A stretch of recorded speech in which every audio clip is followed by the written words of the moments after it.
Escuchas sectorfm.com. Capital CDMX presenta al periodista Luis Eduardo Velázquez Chico en sectorfm.com.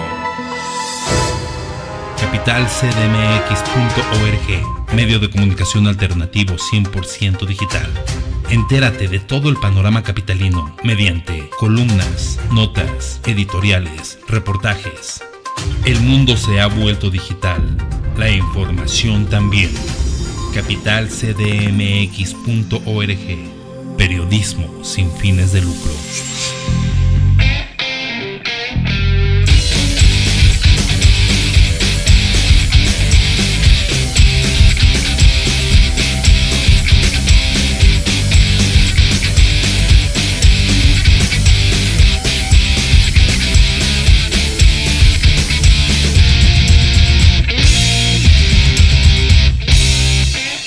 Efectivamente, ya estamos de vuelta aquí en sectorfm.com y hoy miércoles, hace 8 días no lo tuvimos aquí, pero hoy lo tenemos aquí para platicar de los temas justamente de la capital de la ciudad de la República Mexicana. Hay tanta información, así que le doy la más cordial bienvenida a su espacio al periodista y abogado Luis Eduardo Velázquez Chico. Él es director general del portal de noticias capitalcdmx.org, capital-cdmx.org. Luis Eduardo, querido amigo, ¿cómo te va? Bienvenido a sectorfm.com. Gracias, amigo. Saludos a ti y a todo el auditorio de Sector FM. Muchísimas gracias, amigo. Hay harta información. Hace 8 días nos perdimos en el análisis, pero vaya que hay materia, hay información para aventar para arriba. Está lo de Harfuch, está lo de Ernestina Godoy, está el tema de que, pues ya Morena dijo quiénes van en toda la República para las gubernaturas, etcétera, etcétera. Pues, ¿por dónde empezar, amigo? Lo que vemos también en capitalcdmx.org, pues hay harta información. Claudia Sheinbaum ignora las restricciones del INE. También, le piden a Xóchitl Gálvez. Como por dónde podemos empezar este contragolpe aquí en sectorfm.com. Oye, yo creo que el primer tema puede ser lo de la ratificación de Ernestina Godoy. Me parece un tema muy, muy importante que está pasando aquí en la ciudad, en el que, para poner un poco en contexto al auditorio, lo que estamos viendo es una imposición más de Morena para ratificar a la fiscal general de justicia de la Ciudad de México, Ernestina Godoy, por un periodo más de 4 años. ¿Cuál es el problema de esta ratificación? Y no solo de la ratificación, el problema de fondo es que cuando se hizo la Constitución de la Ciudad de México, el espíritu de lo que redactaron los constituyentes fue el espíritu de esa norma y lo que querían los constituyentes. Muchos de ellos y casi todos están ahorita en el poder, empezando por Clara Brugada, que es del equipo de Ernestina Godoy, fue poner una fiscalía autónoma. Se le dio carácter de autónomo y eso quiere decir que es un órgano constitucional autónomo de la Ciudad de México, la fiscalía, y eso se hizo porque anteriormente las procuradurías, como tú sabes, respondían directamente al Poder Ejecutivo y se tenía un sistema inquisitivo, un sistema donde incluso era muy común que se fabricaran delitos por temas político-electorales, y lo que se estaba buscando al pasar, esto tiene que ver también con el cambio del sistema penal, que pasó de este sistema inquisitivo a un sistema oral, donde se busca que haya menos violaciones a los derechos de las personas, y lo que se buscaba era que esta fiscalía tuviera autonomía, es decir, que ya no dependiera del Poder Ejecutivo, y así se evitaran este tipo de vendetas, fabricación de delitos, persecución política, todos los males, y además que eficientaran su trabajo. ¿Qué es lo que hemos visto que pasó en la ciudad? Fue que desde el 2019 lo primero que hace Morena al llegar al poder es modificar la Constitución para permitir que Ernestina Godoy se convirtiera en la fiscal general de justicia de la Ciudad de México.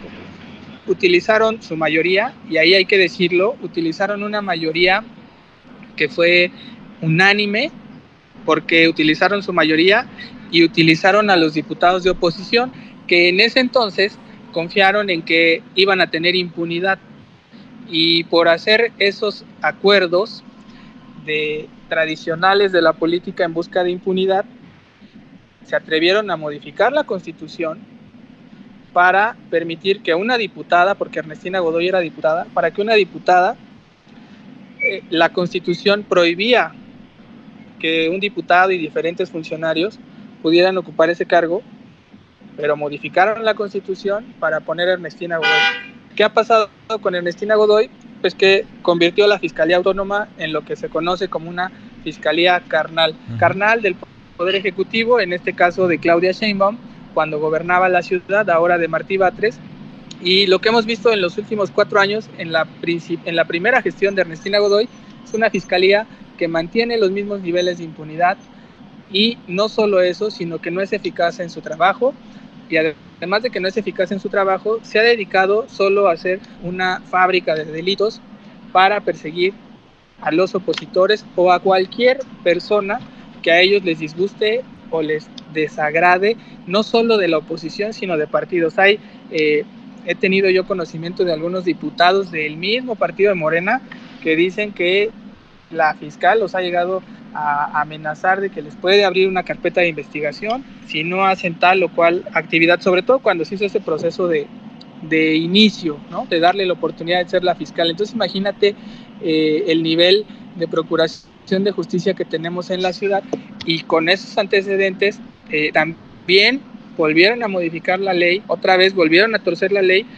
para permitirle la ratificación a Ernestina Godoy de manera automática casi. ¿Por qué lo hicieron?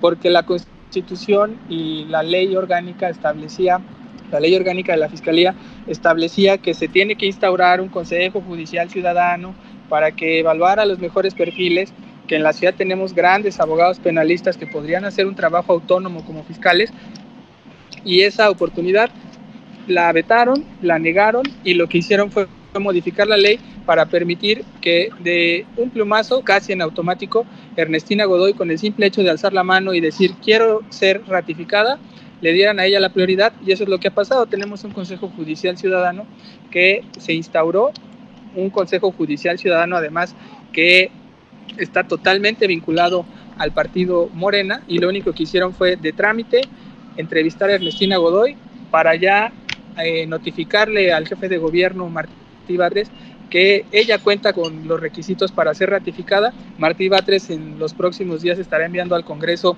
la propuesta, y ahí es donde ya se pone interesante. Tendrá que darse una votación de 2/3 partes, o sea 44 de los 66 diputados, para decidir si la ratifican o no. Hoy por hoy Morena no cuenta con los votos, pero se sabe que pueden utilizar sus métodos de presión política y de presión judicial para conseguir los votos que sean necesarios y ratificar una vez más a Ernestina Godoy. Por supuesto, una mala noticia, porque no se ve que vaya a haber una mejora en la procuración de justicia en la capital del país.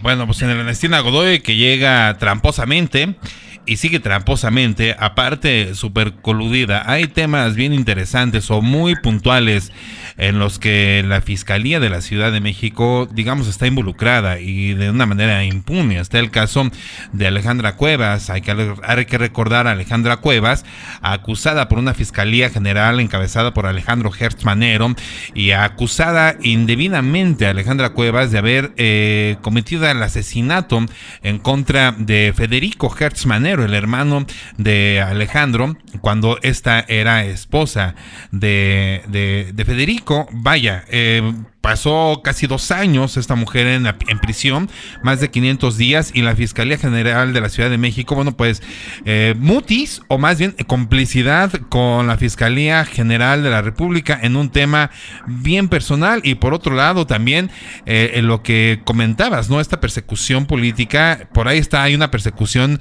en contra de Taboada y también en contra de el fiscal de Morelos, Uriel Carmona, que fue un tema bien sonado, el caso de un asesinato, un feminicidio, y que lo llevó 4 veces a Uriel Carmona a estar detenido sin justificación alguna. La última vez lo soltaron, fue liberado con justa razón, hasta donde entendemos, y lo que hemos visto es un proceso sistemático de la Fiscalía General de la Ciudad de México para amedrentar, para hacer omisa y para tomar la justicia de una manera personal, tan personal como pudiera suceder y como ha sucedido en estos tiempos, Luis Eduardo Velázquez Chico. Sí, yo creo que nos podríamos tardar las 2 horas del programa señalando las irregularidades de la Fiscalía. No tiene caso, la verdad, enlistar todos esos casos, porque creo que la ciudadanía se ha dado cuenta. La mayoría de las personas que por alguna tragedia tienen que ir a lidiar con la Fiscalía se han dado cuenta que los ministerios públicos siguen siendo igual de indolentes, ¿no? O sea, yo todos los casos que he conocido de gente que van a la Fiscalía para denunciar una violación, un asalto, reciben el mismo trato que cuando era una procuraduría.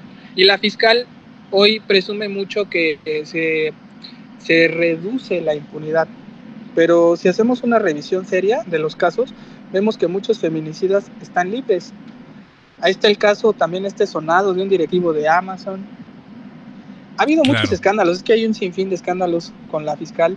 También el caso más grave fue una incautación que hicieron de dinero donde ya se comprobó e incluso ya destituyeron a varios elementos que se robaron millones de dólares en la incautación, haciendo este trabajo de investigación.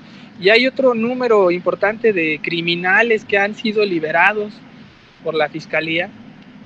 De nada ha servido, incluso ese fue un tema muy reiterativo en el gobierno de Claudia Sheinbaum, de este conflicto entre Harfuch, precisamente, y la fiscal, porque Harfuch detenía delincuentes y la Fiscalía los dejaba libres. Entonces, creo que las pruebas están ahí a la luz de todo, pero Morena está muy acostumbrado a hacer este tipo de imposiciones y de trampas. Ahorita creo que la única esperanza que tenemos es que la oposición haya entendido el riesgo que corren ellos y también todos los capitalinos por mantener la Fiscalía carnal. Creo que ellos ya lo tienen claro, tienen varios diputados o dirigentes de sus partidos en la cárcel, los cuales ellos confiaban que iban a estar libres por estos acuerdos de impunidad. Entonces, si ahorita deciden cometer el mismo error, pues ya saben lo que les espera, ¿no? Y más en la antesala de un año electoral. Sí, un año electoral que está muy complicado. Sí, el tema de justicia tiene que ser revisado y yo creo replanteado desde sus bases para poder tener una justicia pues un poco más equitativa y que justamente lo que señalas, estos ministerios públicos no sean tan como son hoy, ¿no? Así de indolentes y poco empáticos, corruptos, porque todos son corruptos, todos, no hay uno que se salve, ¿no? Empezando pues por la cabeza. Si la cabeza está mal, pues evidentemente el resto del cuerpo, el cuerpo legislativo, el cuerpo judicial va a estar mal. Y como bien indicas, Luis Eduardo Velázquez Chico, CEO de capitalcdmx.org, un año electoral en el que estamos viendo que se están dando, o se van a dar, o ya están empezando a darse, hasta con la cubeta, o más bien ya están eligiendo la cubeta con la que se van a dar. Hemos visto cómo, bueno, pues en este ejercicio de sumarse a campañas y todo ello, bueno, pues vemos a un Encinas que se suma a la campaña de Brugada y si mal no recuerdo, y Bejarano que se suma. ¿Cómo le va a ayudar a Harfuch la imagen de Bejarano? Por favor, hazme tú el recanijo a favor, Luis Eduardo.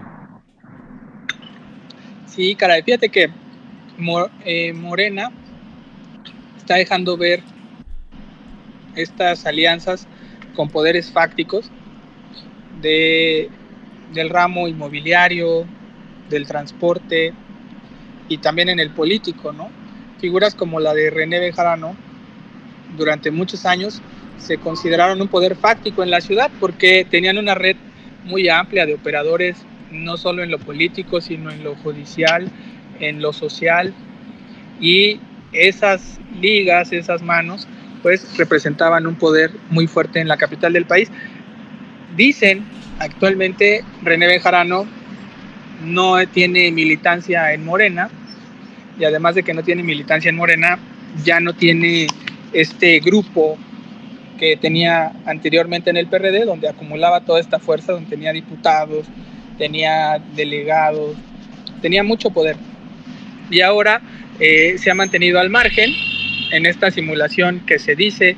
No hay ningún tipo de relación desde hace muchos años entre Andrés Manuel López Obrador y René Bejarano, pero René Bejarano sigue siendo un líder, es un dirigente nacional de izquierda que tiene un trabajo interesante en algunos estados del país, pero aquí en la ciudad pues tiene una pésima imagen, y él lo sabe y lo ha dicho, que su imagen no aporta al movimiento, y por eso no se mete a Morena. Pero son un grupo muy interesante porque su esposa Dolores Padierna, ella sí milita, es una dirigente importante de Morena, y es de las primeras que empezó a darle su respaldo a Omar García Harfuch, y hasta donde sabemos también son una base sólida y fuerte dentro de la estructura de Claudia Sheinbaum en este trabajo que está haciendo hacia la presidencia. ¿Qué pretenderían, por ejemplo, esta dupla, este matrimonio, Dolores Padierna con René Bejarano,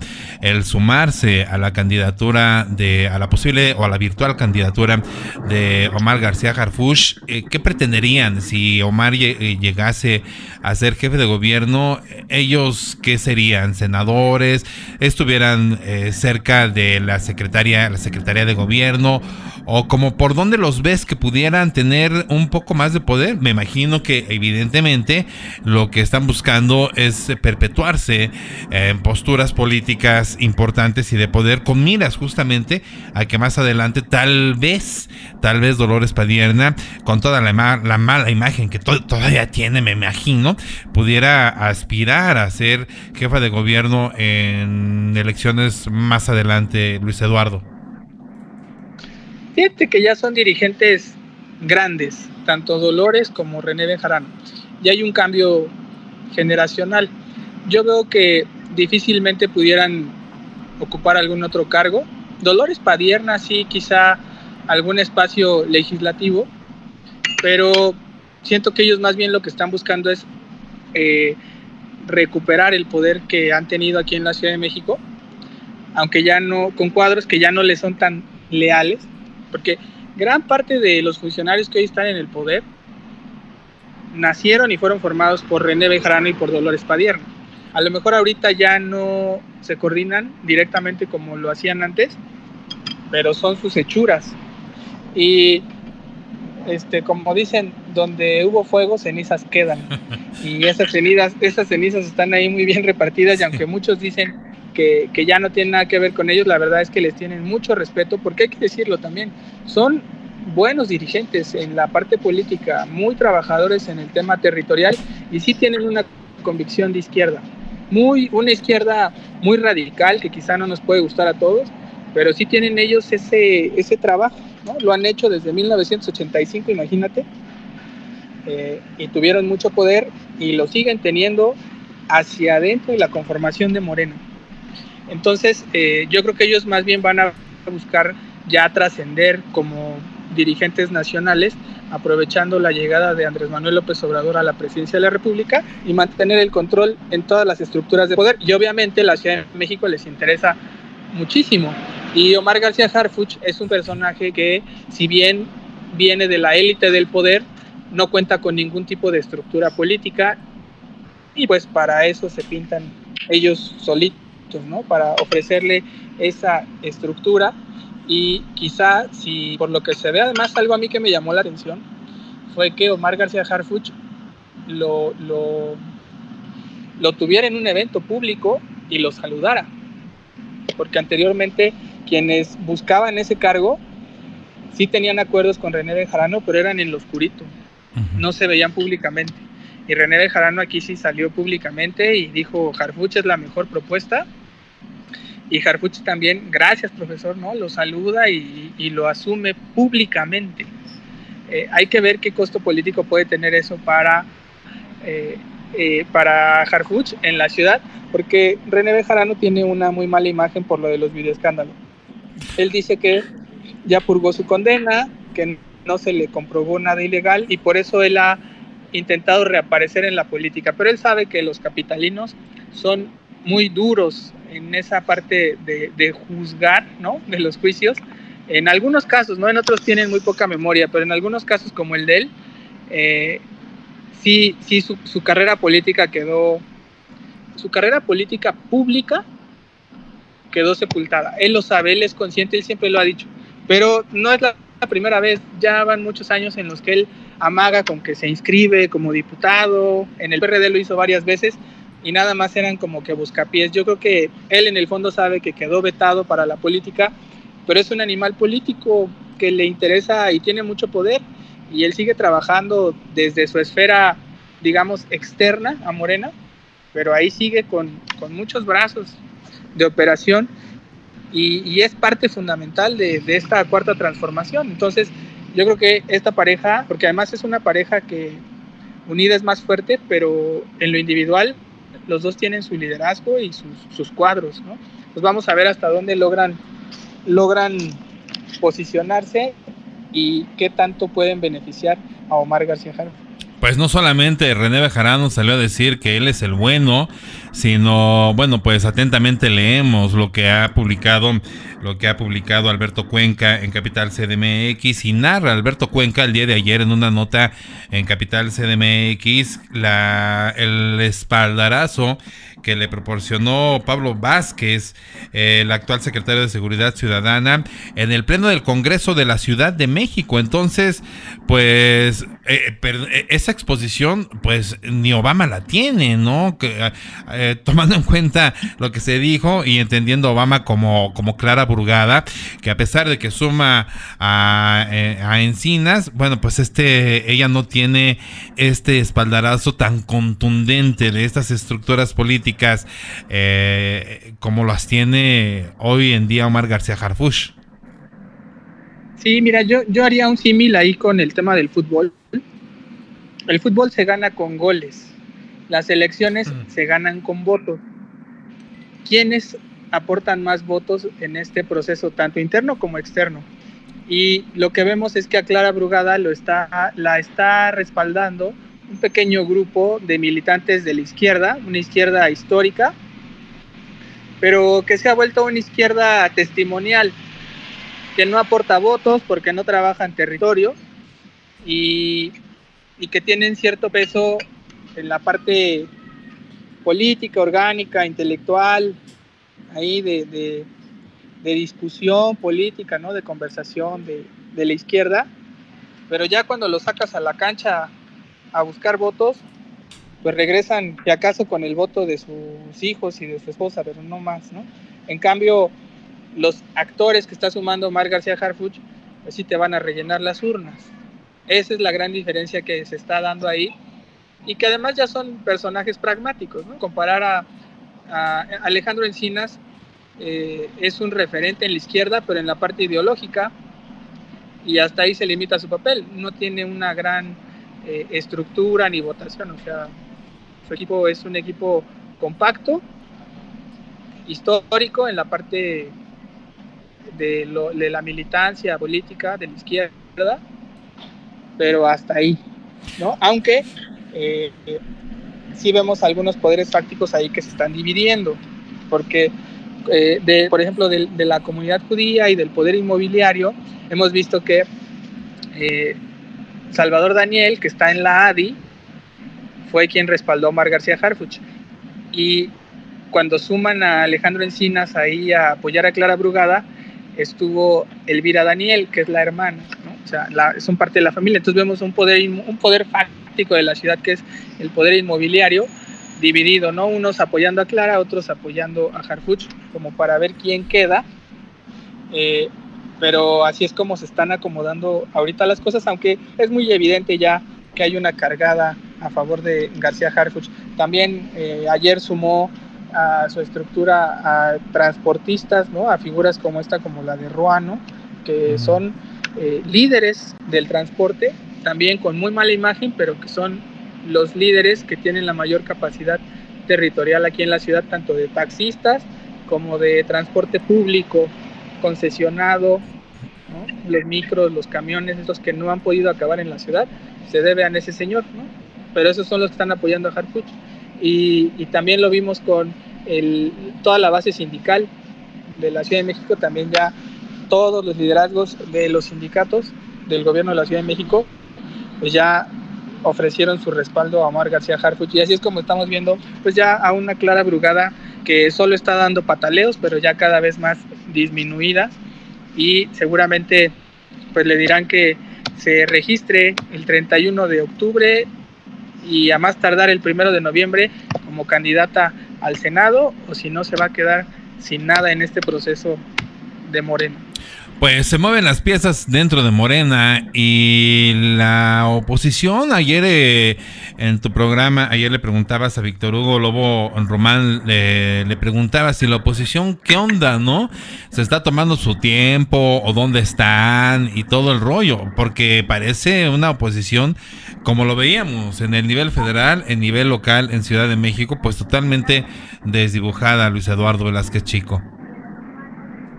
Sí, ellos están haciendo un cálculo, el Frente por la Ciudad de México están haciendo el cálculo de los tiempos, y ellos creen que Morena va a salir dividido de este proceso que se tiene que resolver el 30 de octubre.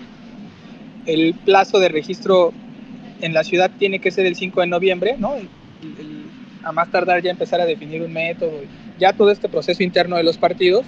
Entonces ya se les acabó el tiempo, pero como Morena va a sacar su jefatura de gobierno 30 de octubre y sus diputados federales y senadores el 1 de noviembre, ellos confían en que va a haber una división muy fuerte en Morena y que van a salir corriendo a buscar espacios en el frente.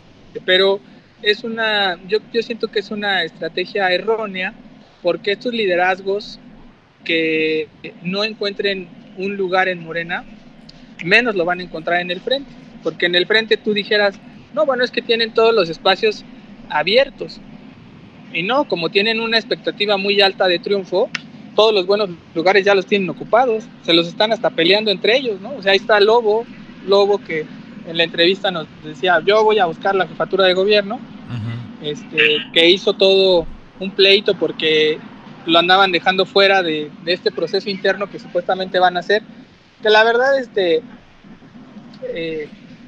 no sé qué tan serio vaya a ser ese proceso, porque dicen que van a hacer foros y debates y que al final hay alguna encuesta, cuando ya todo está muy claro y perfilado a que va a ser Santiago Taboada su candidato, ¿no? Si es que no pactan alguna otra cosa, pues tendría que ser Santiago Taboada ya el candidato. Lo vimos también con esta decisión de Xóchitl Gálvez de bajar a Enrique de la Madrid, ¿no? Porque también había un poco de escepticismo de que el PRI pudiera pedir que le dejaran la candidatura de la ciudad con figuras como Enrique de la Madrid, y ya ahorita que sacan a Enrique de la Madrid de la ecuación, pues ya es un bajón también para Adrián Rubalcaba. Pero claro que personajes como Rubalcaba, como Lobo, pues tienen que estar ahí metidos, hacer presencia, porque es la manera y la forma habitual de negociar en el frente opositor, ¿no? Meterse a las contiendas para, pues no quedaste aquí, pero ahí te va tu premio de consolación allá. Oye, la mamá de los chilangos, y no lo digo yo, ni lo dice Capital CDMX, lo dice la misma Sandra Cuevas. Ella quiere ser la mamá de los chilangos. ¿Cuántos días lleva? ¿Ya se le acabaron sus 16 días o todavía no se le acaban sus 16 días de andar recorriendo la Ciudad de México? Ya se le van a acabar, por fortuna, sus días de andar haciendo el ridículo, ¿no? De aferrada, sus días de aferrada. Ya se le van a acabar porque su licencia era de 16 días. No tengo bien la fecha porque ahí hay que contar los días hábiles, inhábiles, pero ya se le van a acabar y tendrá que regresar a atender los baches de la alcaldía o volver a solicitar otra licencia, a ver si ya lo hace de manera definitiva, para entrar en este proceso de sus debates y foros que van a hacer para elegir a su candidato. Pero pues yo creo que hizo un muy mal papel en estos días de licencia, nada constructivo, nada de propuestas, ningún mensaje concreto, y creo que eso afecta más al frente y a la ciudadanía, porque imagínate los de Cuauhtémoc ahorita sin alcaldesa, ¿no?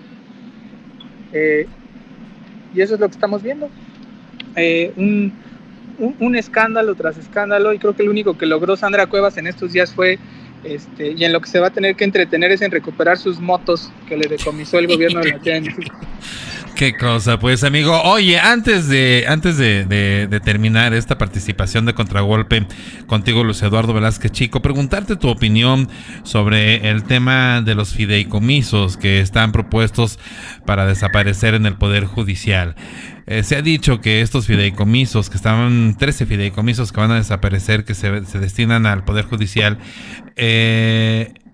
hay afectaciones directas a los trabajadores, y se señala en este orden de ideas una venganza de parte del titular del Ejecutivo en contra, bueno, pues de estos poderes que son un contrapeso y que, bueno, pues han estado digamos a favor de lo que dice la Constitución y no de lo que dice Andrés Manuel López Obrador. Para terminar este contragolpe, tu opinión al respecto, querido amigo. Sí, mira, pues yo como abogado tengo que cerrar filas invariablemente con todos los compañeros que conforman el Poder Judicial de la Federación. Es un tema muy complejo porque, en efecto, creo que la figura de los fideicomisos es algo con lo que se ha abusado y se ha utilizado esa figura para cometer muchos actos de corrupción, muchos fraudes. Pero aquí lo que yo veo muy grave es que Morena utilizó su aplanadora, no hizo un diálogo abierto con los trabajadores, no hizo una revisión. Hemos visto que así en Fast Track eliminan 13 fideicomisos con más de 15,000 millones de pesos, donde seguramente sí una parte podría tener un mal destino, pero gran parte de ese recurso que está ahí es dinero de los trabajadores, 40,000 trabajadores del Poder Judicial, que son los que menos la deben en este caso que se está politizando, donde el presidente está generalizando como acostumbra y diciendo que el Poder Judicial está infestado de corrupción. Y a mí se me hace una postura muy agresiva, porque le está pegando a los de abajo, a los trabajadores. Todos los que conocemos a abogados que trabajan en el Poder Judicial sabemos que son personas muy dedicadas a su trabajo, muy capacitadas, realizan una labor técnica compleja y muchas horas las sacrifican su vida privada por estar trabajando, porque justamente en el Poder Judicial tienen que trabajar por términos, por tiempos. Entonces hay días que ellos se quedan a trabajar, hay veces que se quedan a trabajar 48 horas o 24 horas trabajando en descargar toda la labor que se acumula en un juzgado, y todo eso es recompensado con bonos, con diversas prestaciones que tienen. Es un Poder Judicial que creo que tiene prestaciones muy dignas, pero bien merecidas, porque es gente que estudia, es gente que trabaja y que hace una función muy importante como la de garantizar justicia. Ya si nos metemos al tema de que cuándo lo logran, cuándo no lo logran, que si hay corrupción, y etcétera, tendríamos que hacer una revisión ya de casos particulares, porque como en todos lados, la corrupción está presente. Pero aquí Morena sí está abusando de su poder, y lo que indigna yo creo que más es que vemos a personas como Mario Delgado o Claudia Sheinbaum diciendo, celebrando, ¿no?, la extinción de estos fideicomisos, porque dicen que ese dinero se va a invertir en más universidades, hospitales y gasto social, lo cual pues llevamos 4 años esperando nuestro sistema de salud como Dinamarca, ¿no? Entonces ahí es donde yo creo que hay mucha indignación, y lo que a mí sí me parece muy grave es que vemos hoy en día sí estamos viendo una afectación real al Poder Judicial, que puede ser una gran crisis a nivel nacional, porque hoy están cerrados y parados todos los juzgados. Más allá de los bloqueos que están haciendo, hoy ya pararon actividades, y eso está afectando muchos temas que a lo mejor la gente no alcanza a distinguir, pero que son muy graves. Vamos a pensar en el caso de una persona que ya estaba por obtener su liberación de prisión y ahorita sigue detenida porque no hay juzgados. A una persona que la quieren detener de manera injusta y que fue a tramitar un amparo y no hay amparos, no hay quien te reciba ahorita un amparo. Y eso lo estamos viendo en un tema penal, pero imagínate temas que tienen que ver con la salud o con otros casos más importantes, herencia, no, todo lo que te puedas imaginar en materia de derecho, y los trámites están detenidos porque no hay juzgados, no hay oficina. Imagínate el caso de un padre que está peleando el poder ver a sus hijos y que no va a poder verlos por tiempo indefinido hasta que el Poder Judicial regrese a trabajar. No, es un tema gravísimo. Una madre que está esperando su pensión alimenticia y que sabe que pues el señor deudor va a seguir debiendo porque no hay juzgados que puedan hacer justicia. Creo que esto sí puede llevar a una crisis muy grave, sobre todo cuando el presidente le atiza al fuego, ¿no? Diciendo que es por corrupción, desconociendo todo el mérito que tienen esos 40,000 trabajadores del Poder Judicial de la Federación. Pues es un tema, el tema de la desaparición de estos fideicomisos. Hay una afectación y como siempre lo hemos visto en estos 4 años o 4 y cachito años de gobierno y de administración, primero cierran todo y luego investigan, si es que investigan, si no, bueno, pues ahí se quedó el tema. Lo que sí es que a la noche de anoche pues se votó a favor de desaparición de los fideicomisos y va al Senado. Ayer gente del sindicato, de la gente sindicalizada, decía que bueno, pues va a dar batalla y que están esperando que llegue al Senado esto, para que en el Senado esperan que se eche de reversa esta iniciativa que desaparece los fideicomisos, y lo que sería sensato sería sentarse a ver dónde está la falla y a quién están afectando realmente y hacer una redistribución, sin duda, pero una redistribución que yo veo poco factible, que sea inteligente, amigo. Así que bueno, pues ahí está el tema, Luis Eduardo, agradecerte. ¿Y dónde te sigue nuestra audiencia? Sí, claro, mira, nos pueden seguir en @capitalcdmx o buscarnos así como Capital CDMX en Google, en los buscadores, y aparecen ahí todas nuestras redes.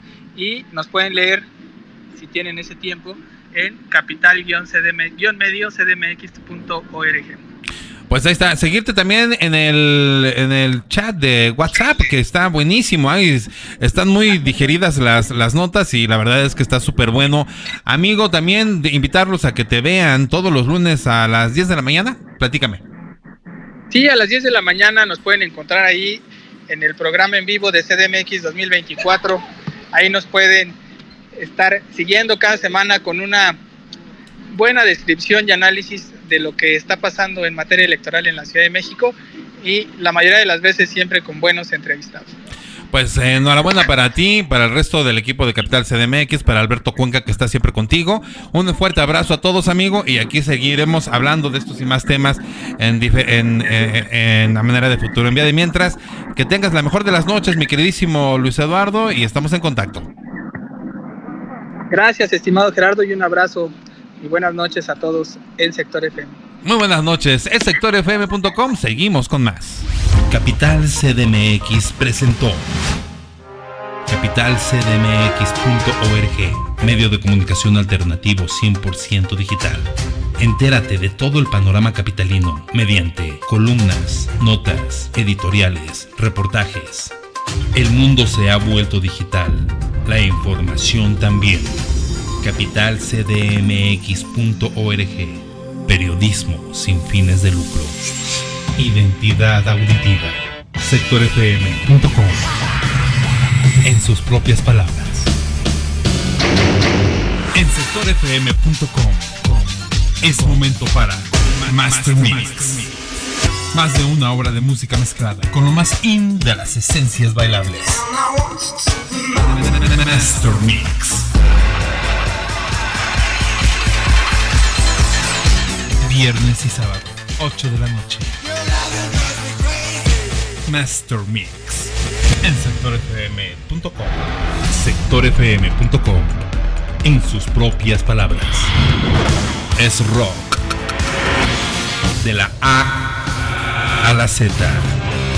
Es sectorfm.com.